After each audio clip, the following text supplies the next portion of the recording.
Hello and welcome to the kitchen table as we sort of come together across the airwaves. It's Alison Sound here from Melksham Team Ministry. We're here on a Thursday instead of a Wednesday, so apologies for that, but life just got in the way yesterday, I'm afraid. But I'm here today. I was thinking about the busyness of life and how we sort of manoeuvre our way around it. And that sent my brain down on another journey, and I ended up listening to Joni Mitchell singing The Big Yellow Taxi because it had just been a song that kept coming into my head, and I thought, I haven't heard that for so long.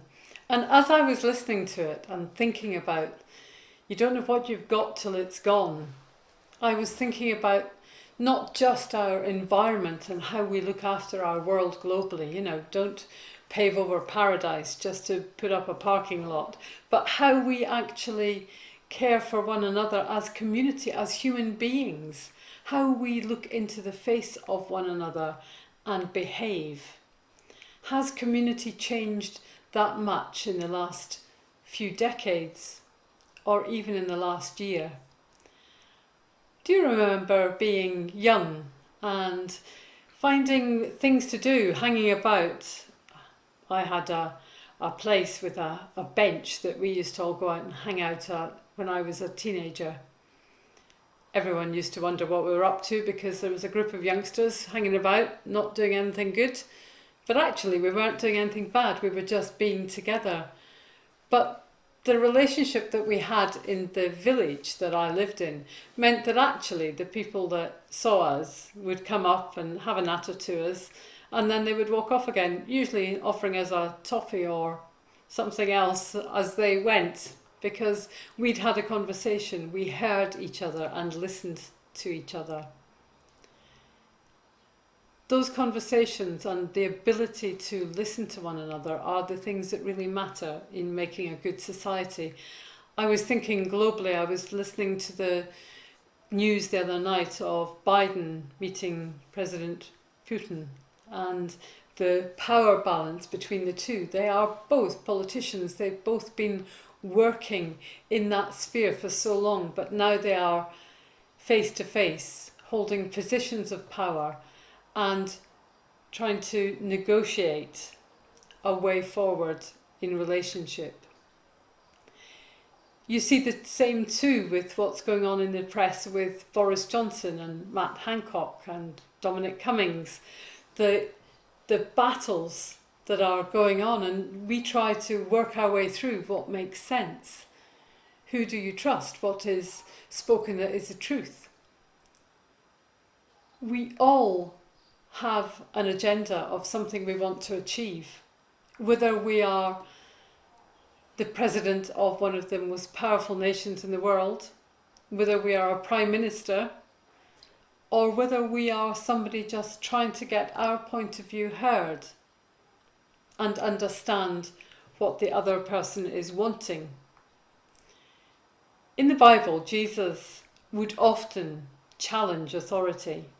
He was involved in challenging those in power, not just those who were oppressing a nation, like the Roman Empire, but those of the religious organisations too.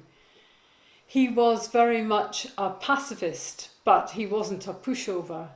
He was somebody who could see injustice and wasn't afraid to challenge it.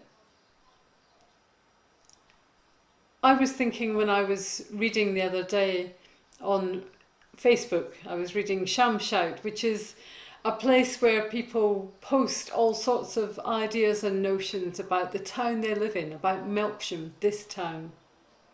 There's often quite a lot of anger and people have very strong opinions.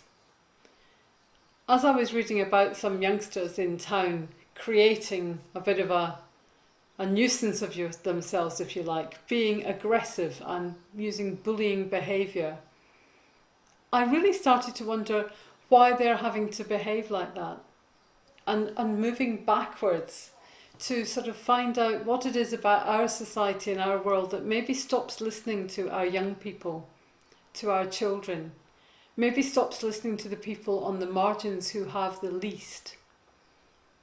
Maybe when you feel disempowered, you find new ways of making a voice heard or a face known. How do we as human beings work out the way forward in our communities? The stage of the big players like President Biden and Putin are of course way beyond our ken. The stage of Jesus was the oppression of the Roman Empire, and yet he healed even in that situation. Somebody who was in just that position of oppressing a people came to him and he healed. How do we heal our society? How do we stop and listen? How do we look where the pain is and rather than complaining, actually be part of the solution? It's a big challenge in our churches, in our society, in our world.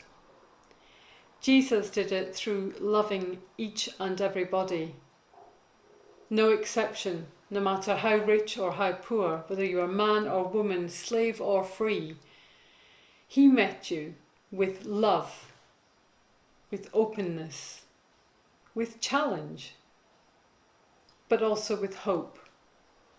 And if we can meet everyone in the same way, then I think there is hope yet for all of us in each community and across the globe.